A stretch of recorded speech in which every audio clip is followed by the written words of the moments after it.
Pangeran Suryo sudah kehabisan kesabaran atas penghinaan dan perlakuan dari Sultan Pajang kepada dirinya. Bagaimana bisa ia merupakan putra kandung dari almarhum Sultan Hadiwijoyo dan juga adik kandung Pangeran Benowo yang seharusnya paling berhak menduduki tahta Pajang, diperlakukan dan dihinakan begitu rupa sampai-sampai kesetiaannya terhadap negeri Pajang diragukan. Mereka bertiga pun langsung menuju ke rumah Pangeran Suryo. Paman Patih dan Paman Tumenggung, rasanya saya sudah tidak tahan lagi. Dada saya amat sesak. Serasa sudah tak mendapat ruang lagi bagi saya untuk bisa bernafas lega di negeri leluhur saya sendiri ini. Geram Pangeran Suryo sepulangnya dari balai penghadapan Keraton Pajang. Tumenggung Sumolangu dan Patih Manca pun sangat memaklumi kemarahan sang pangeran, karena mereka pun merasa hal yang sama. Setelah mendapat perlakuan begitu rupa dari sang sultan, sekarang juga aku akan pergi ke Jipang. Kanda Benowo harus diberitahu atas perkataan sultan yang mencurigainya sebagai pengkhianat negara dan bahkan dianggap akan balelok. Jangan sampai Kanda Benowo keduluan diserbu oleh Kanda Sultan. Kanda Benowo harus segera bersiap untuk menggempur Kanda Sultan. Tandas Pangeran Suryo. Saya kira itu memang yang paling baik, Raden. Pangeran Benowo memang harus segera diberitahu untuk segera bersiap-siap. Angguk Tumenggung Sumolangu. Lalu apa yang akan paman berdua lakukan? Lebih baik paman segera ikut bersama saya ke Jipang sekarang, tanya Pangeran Suryo. Paman punya rencana lain, Raden. Paman akan mengumpulkan seluruh sisa prajurit dan lurah yang masih setia kepada Pangeran Benowo, dan akan mengajak mereka untuk berkumpul lalu bergabung dengan Pangeran Benowo. Paman juga harus mengungsikan seluruh keluarga paman ke tempat yang aman, jawab Tumenggung Sumolangu. Pangeran Suryo lalu melirik pada Patih Manca. Lalu bagaimana dengan paman? Patih Manca menghela nafas berat, kemudian menggelengkan kepalanya perlahan. Mohon maaf, Raden. Paman tidak bisa ikut dengan Raden dan Adi Tumenggung Sumolangu, karena paman masih mempunyai kewajiban untuk melindungi Ibu Suri. Paman khawatir Sultan akan melakukan hal yang tidak-tidak kepada Ibu Suri. Seperginya Raden dan Adi Tumenggung. Pangeran Suryo pun mengangguk lemas. Ia memahami alasan Patih Manca yang sampai saat ini masih mau bertahan di Pajang. Baiklah, kalau itu memang kehendak paman. Kanjeng Ibu memang perlu ada yang melindungi. Tetapi, apakah paman masih punya kawan yang masih bisa dipercayai? Paman akan mengajak Ki Gedong, kepala penggawa kepercayaan almarhum Gusti Sultan Hadiwijoyo itu, tentu masih menaruh kesetiaannya kepada Pangeran Benowo. Nanti bila tiba saatnya penyerangan oleh Pangeran Benowo ke Pajang ini, paman dan Ki Gedong akan ikut membantu membokong pasukan Pajang dari belakang, sekaligus menyelamatkan Ibu Suri, jelas Patih Manca. Baiklah kalau begitu, hati-hati paman, pungkas Pangeran Suryo. Ia pun langsung mengajak keluarganya untuk pergi ke Jipang nanti malam. Sesampainya di Jipang, Pangeran Suryo langsung menghadap Pangeran Benowo untuk melaporkan semua yang terjadi di negeri Pajang, termasuk sikap Sultan kepada putra kandung almarhum Sultan Hadiwijoyo tersebut. Muka Pangeran Benowo pun langsung merah padam. Saking marahnya ia kepada kakak iparnya itu. Semua yang berada di ruangan tersebut pun terkejut melihat Pangeran Benowo yang sangat penyabar dan nyaris tak pernah marah itu bisa sampai semarah ini. Ini sudah kelewatan. Kita tidak bisa mendiamkannya begitu saja, geram Pangeran Benowo dengan nafas memburu menahan amarahnya. Rupanya selama ini Kanda Sultan tidak pernah mempercayai saya. Barangkali Kanjeng Ibu pun dicurigai, Kanda. Pangeran Suryo menambahkan laporannya. Astagfirullah. Begitu picik pikiran putra Uwok Prawoto itu, geleng Pangeran Benowo. Tumenggung Mulyo Sentiko yang beberapa bulan lalu dipecat Sultan Pajang pun ikut berbicara. Sebenarnya kami semua sudah sepakat untuk memberontak, Raden. Tapi selama ini kami masih pakewuh terhadap Raden. Kami semua sudah tidak tahan lagi melihat tindak tanduk Sultan dan semua begundalnya dari Demak dan Tuban itu. Pangeran Benowo terdiam sejenak setelah mendengar ucapan Tumenggung Mulyo Sentiko tersebut. Ia berusaha mengatur nafasnya sambil membaca istighfar di dalam hatinya untuk menahan amarahnya yang sudah mencapai ubun-ubun kepalanya. Ia lalu menoleh lagi pada Pangeran Suryo. Mengapa Dinda tidak ajak Paman Patih Manca dan Paman Tumenggung Sumolangu kemari? Paman Tumenggung Sumolangu sedang mengumpulkan seluruh sisa prajurit Pajang yang masih setia dan memihak Kanda Pangeran. Sementara Patih Manca masih mau menetap di Pajang untuk menjaga keselamatan Kanjeng Ibu bersama Ki Gedong. Mereka punya rencana sendiri, yaitu jika kelak kita menyerbu Pajang, mereka akan membokong kekuatan Pajang dari belakang, jawab Pangeran Suryo. Pangeran Benowo pun mengangguk-anggukkan kepalanya. Ya, kesetiaan mereka terhadap keturunan Romo Sultan sangat bisa dipercaya. Lalu bagaimana dengan rencana kami itu, Raden? Tanya Tumenggung Mulyo Sentiko. Siapkan orang untuk membawa surat ke Mataram. Harus ada kesamaan rencana dan gagasan dengan Kanda Senopati, supaya usaha kita tidak gagal, ucap Pangeran Benowo. Karena bagaimanapun juga Kanda Sultan telah mendapat dukungan dari Adipati Madura dan Surabaya, terutama Adipati Tuban, maka kekuatan Pajang pasti akan sangat kuat.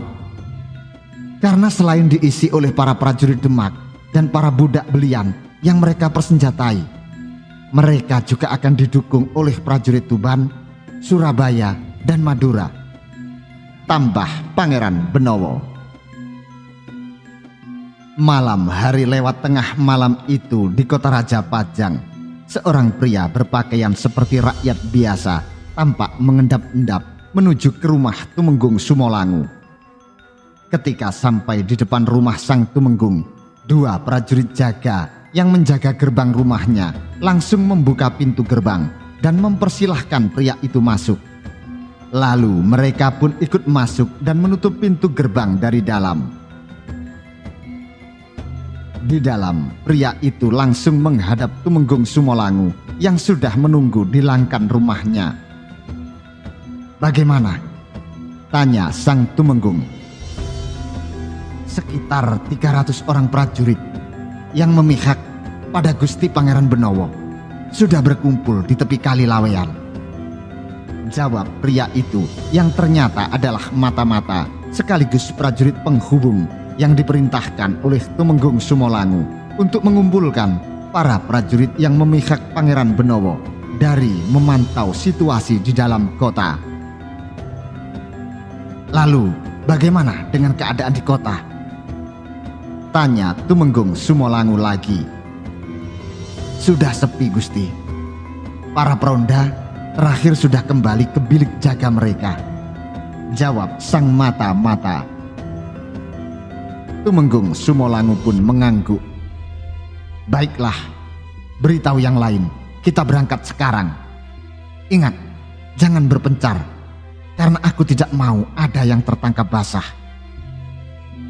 Kita lewat pinggir kali untuk bergabung dengan pasukan lainnya seperti rencana semula, Gusti. Ya, angguk Tumenggung Sumolangu. Saat itulah istri dan putri sang Tumenggung yang cantik jelita keluar dari dalam rumahnya. Mereka lalu menghampiri Tumenggung Sumolangu. Bagaimana Kakang? Tanya Nyai Tumenggung. Kita berangkat sesuai dengan rencana. Dekat sungai sudah disiapkan kereta yang akan membawa kalian ke Randu Alas. Untuk sementara kalian menunggu di sana sampai aku jemput. Jawab Tumenggung Sumolangu. Istri dan putri sang Tumenggung lalu saling pandang sejenak. Lalu sang putri yang bernama Citrawati pun mengucapkan salam pamit pada ayahnya. Kami berangkat dulu, Romo. Tumenggung Sumolangu pun mengangguk lalu mengecup kening putrinya yang amat jelita dan berkulit hitam manis tersebut. Yang tabah ya, Nduk, ucap sang Tumenggung sambil menaruh haru karena ia harus berpisah untuk sesaat dengan istri dan putri tercintanya itu. Mereka berdua pun pergi lewat pintu belakang dengan dikawal oleh sekitar 10 prajurit Katumenggungan yang menyamar menjadi rakyat biasa. Di Balai Kademangan Mataram, Senopati dan Ki Juru Mertani menerima kedatangan Sontolewo yang merupakan utusan Jipang yang membawakan surat dari Pangeran Benowo. Senopati pun menerima surat tersebut dan meminta Sontolewo untuk menunggu. Ia menulis surat balasan sebagai jawaban atas surat dari Adipati Jipang tersebut. Senopati dan Ki Juru lalu pergi ke kamar Senopati untuk membicarakan surat dari Pangeran Benowo. Langkah mereka sudah tepat, ucap Senopati. Yang harus kita tentukan, apakah pasukan akan kita bawa dulu ke Jipang atau langsung menuju Pajang? Jelas lebih menguntungkan kalau langsung ke Pajang, jawab Ki Juru Mertani. Dalam suratnya, Anggir Benowo mengatakan bahwa ia akan langsung membawa tentaranya ke Pajang. Sementara jika rencana pembelotan Adi Tumenggung Sumolangu itu berhasil, maka pasukannya juga akan dikerahkan menyerang Pajang. Senopati mengangguk setuju. Kita tunggu pasukan Adi Benowo di Bukit Jati Kembar. Dari sana kita bisa mengawasi semua gerak-gerik siapa saja yang masuk dan keluar dari Pajang. Ki Juru Mertani mengangkat sebelah alisnya mendengar gagasan dari Senopati tersebut. Dari mana Anggir tahu tempat itu? Dahulu, semasa kanak-kanak bersama Benowo, kami sering belajar ilmu memanah dan berburu dari almarhum Paman Wirojoyo di tempat itu, Paman. Jawab Senopati. Begitu. Angguk Ki Juru. Paman ikut dalam penyerangan nanti? Tanya Senopati yang berharap pamannya tersebut ikut mendampinginya sebagai ahli siasat dan strategi untuk menggempur Pajang.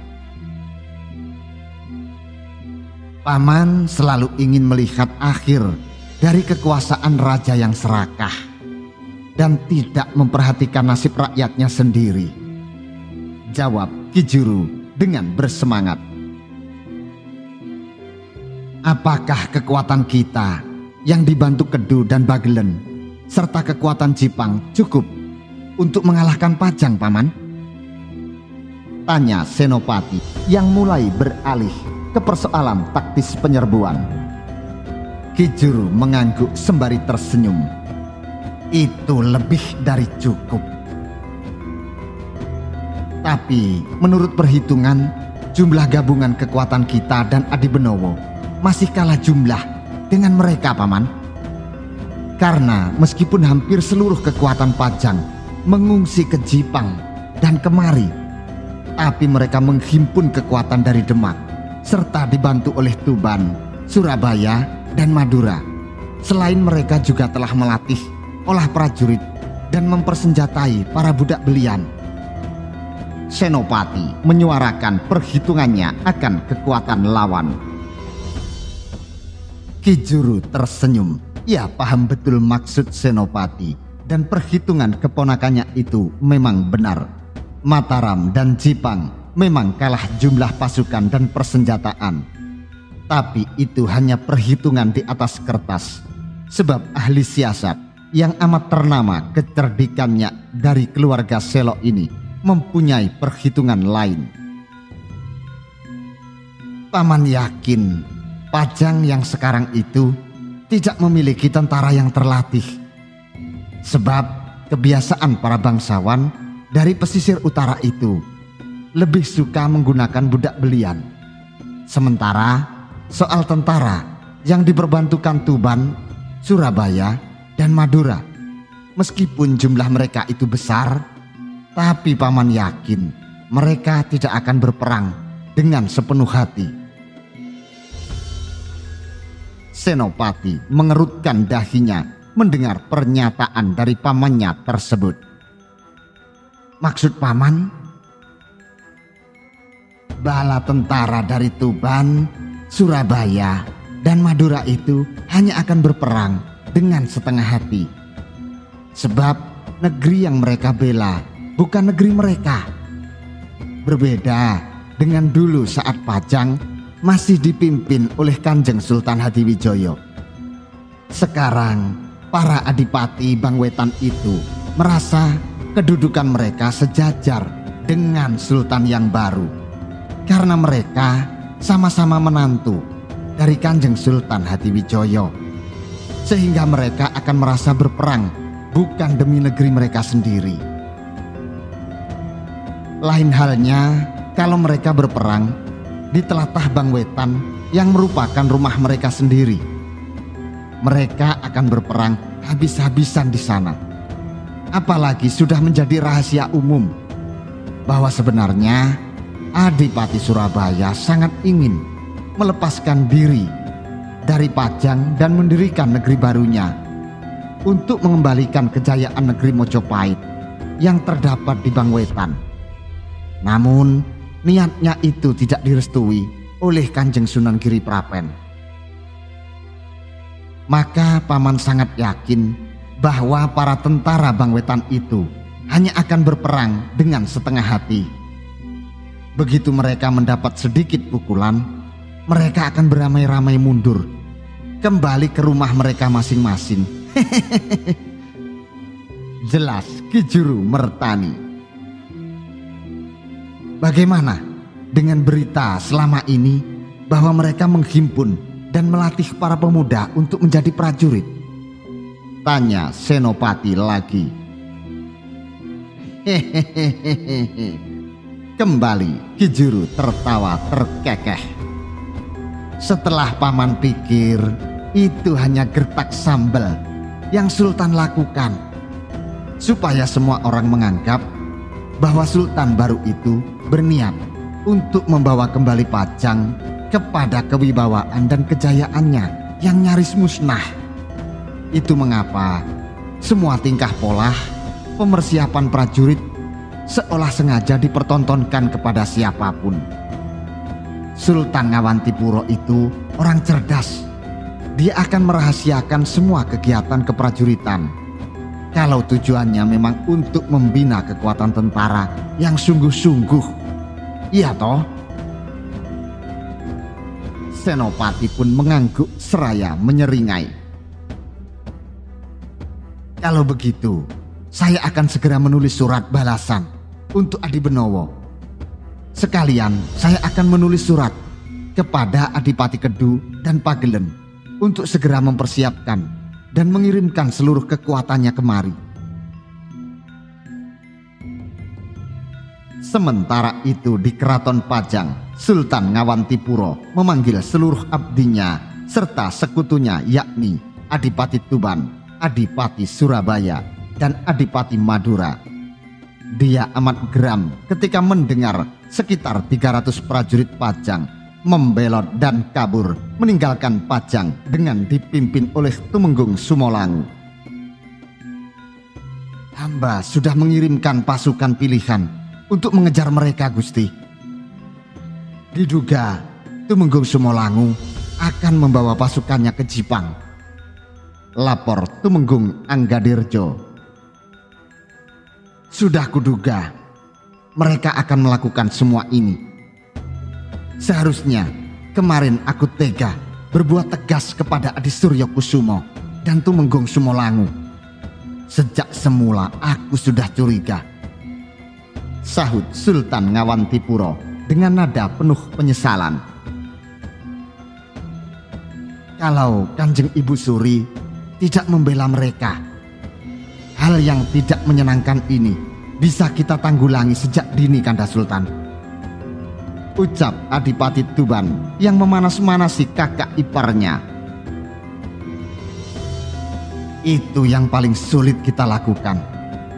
Bagaimanapun Ibu Suri masih memiliki pengaruh yang cukup besar sebagai putri kandung almarhum Eyang Sultan Trenggono, dan sekaligus sebagai permaisuri almarhum Romo Sultan Hadiwijoyo. Beliau masih mempunyai kekuasaan yang tidak tertulis, dan itu membuatku sangat sulit untuk bertindak, ujar Sultan Ngawantipuro. Namun Adipati Tuban masih terus mengutarakan pikiran sesaatnya kepada Sultan. Maaf Kanda, keadaan sudah semakin genting. Dalam menghadapi keadaan seperti ini, kita terpaksa harus membunuh perasaan Pakewuh sekecil apapun.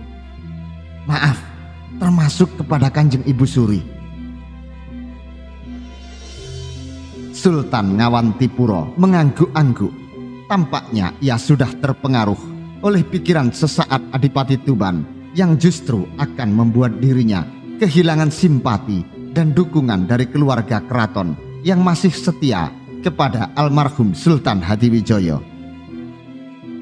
Setelah terdiam beberapa saat, ia pun menoleh kepada Adipati Madura. Dinda Adipati Madura, bagaimana dengan permintaanku kepada Sultan Cirebon? Apakah ia setuju untuk membantu kita?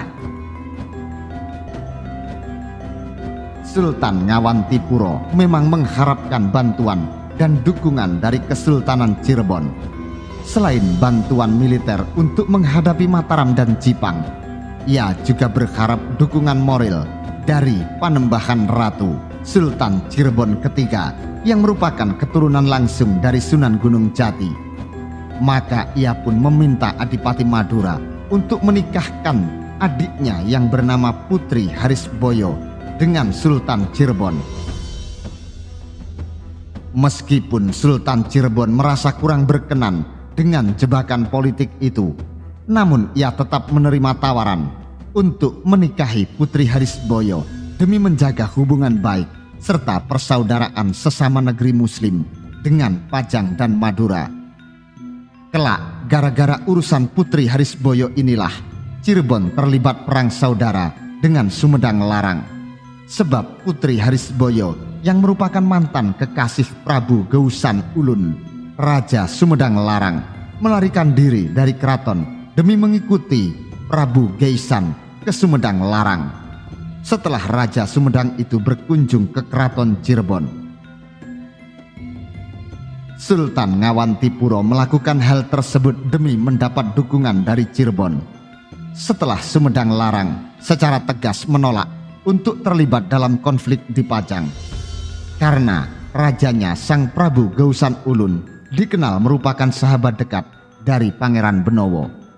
Selain juga sebagai salah satu murid terkasih dari almarhum Sultan Hadiwijoyo.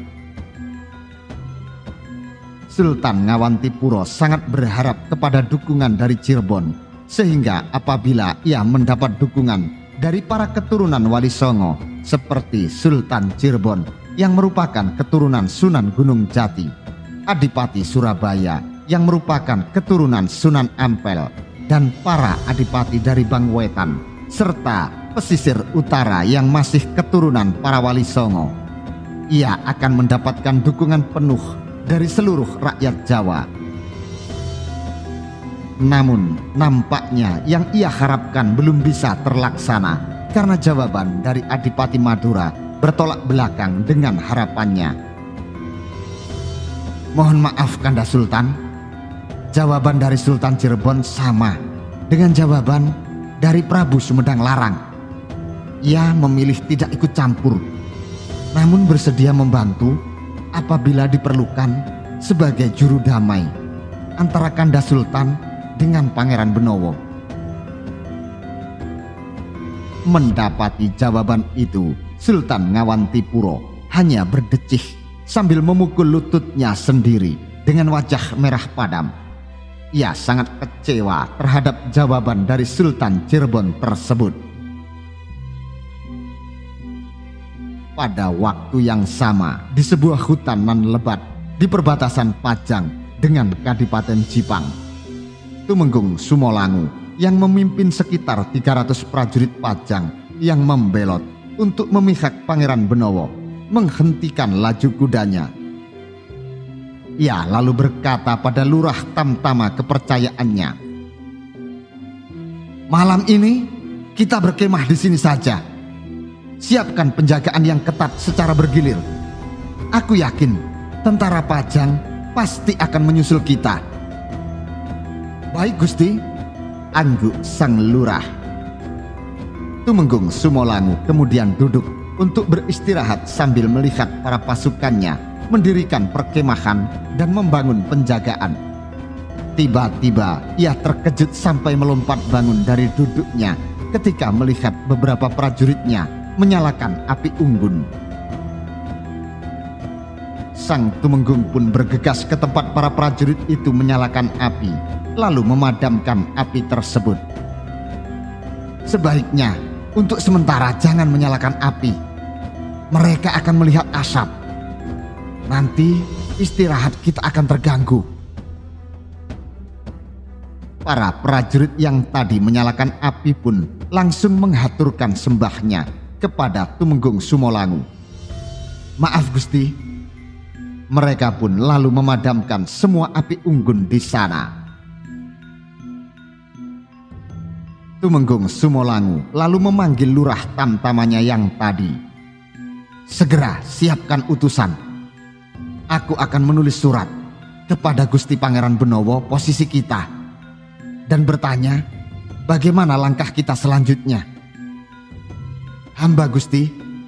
Jurah hormat si Lurah.